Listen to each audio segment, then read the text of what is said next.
Welcome to Inside Carbondale. This is the podcast that brings you the latest information about projects and events going on in Carbondale. I'm Amy Fox, the city's public relations officer, and I'm joined by Dan Becque, the secretary of the Rotary Club of Carbondale-Breakfast and the coordinator of the Beautiful Southern Ride. Thanks so much for joining me, Dan. Good morning, Amy.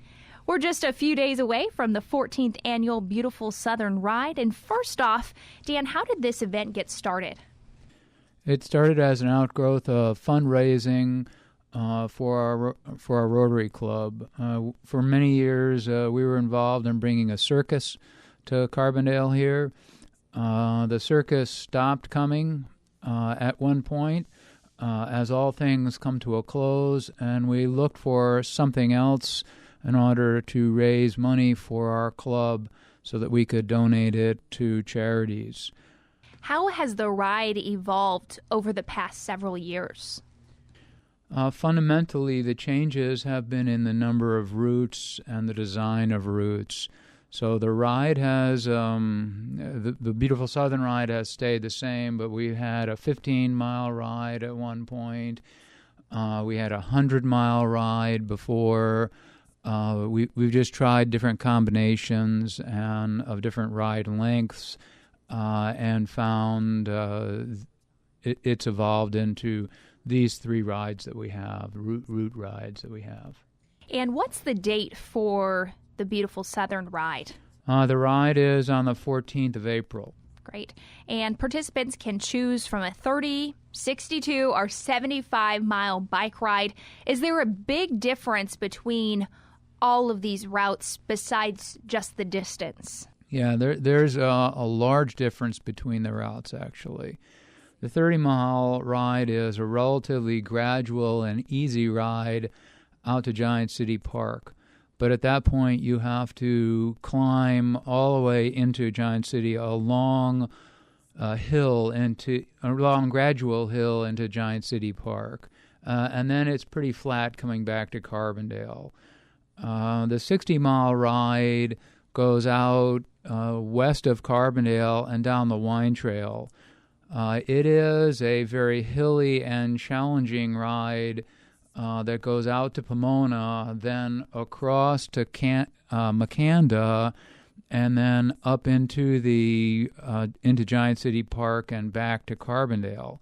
So it really is quite a challenging ride as you come across much of south of Carbondale here. The 75 follows the 30, has that challenging hill into Giant City Park, but then goes north of Carbondale. The northern, all the way out to Elkville. And as you go through Cambria and out to Elkville, the topography of the land changes dramatically, and it's very flat and open. So it's a very different kind of ride out of it all. Where do all of the routes start and finish? All the routes start and finish at Carbondale Middle School. If someone isn't familiar with the Beautiful Southern Ride, how would you describe it? It sounds like each of the routes are very unique and one of a kind. Right. It's really a tour of our area. If somebody lives north of here, in particular, Chicago or St. Louis, they can come down here and get a tour of the area, which is more in bloom, more springtime weather than they're seeing at that time. And I'm assuming, based off of your past experience and skill level, the ride can take various different times in terms of completion. Sure. It can take anywhere, depending on which ride you choose, anywhere between 4 and 6 hours to complete. And depending on how hard you ride it from that standpoint. There are some groups that come that ride together and push each other very hard to ride them, and there are other individuals who just come just to do the ride, kind of thing. So it varies dramatically. From someone who doesn't have much biking experience rather than just maybe around the neighborhood, 30 miles can sound awfully daunting, especially for first-time participants. What type of advice would you give those folks? First off would be to have fun, see the countryside that's around you, and also check on the weather. The weather here is surprisingly warmer than most people think it is. So you'll get out there on a ride, and it'll just be very warm for you because you're working relatively hard. So you have to get familiar. Just those are the two things: have fun and be wary of the weather. Will you have individuals stationed throughout each of the routes? If someone, has a medical emergency or maybe needs a drink of water, something like that? We have not extensive, but we have contacts with individuals now with cell phones out there without question. On each ride, we have a SAG driver, so there's somebody on the course keeping track of the riders as they're out there. So if there's a problem, they can help them or pick them up. And then we also have 3 different spots where they can stop and get a drink or get something to eat. We'll have some food on the ride, snacks, and water at these different places on the rides. And the great thing about this particular event is you can get your family to participate, you can get a group of friends, or if you are an extreme bicyclist, you can get your biking group together and do this as a group fitness activity. And the entry fee is $20 per person or $50 for 3 or more riders. Where do the proceeds go? I know we mentioned that this is an event that the Carbondale-Breakfast Rotary works to put on each and every year.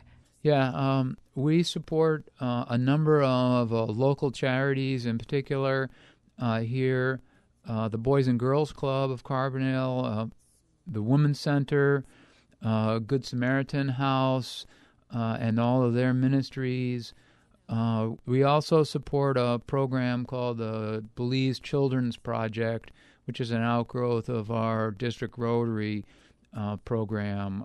The Belize Children's Project is a program that works with the hospital out of St. Louis and brings children who needs orthopedic surgery to America in order to get them the surgery they need. Great. Lots of good events and, I guess, places where the money goes to really help people in need.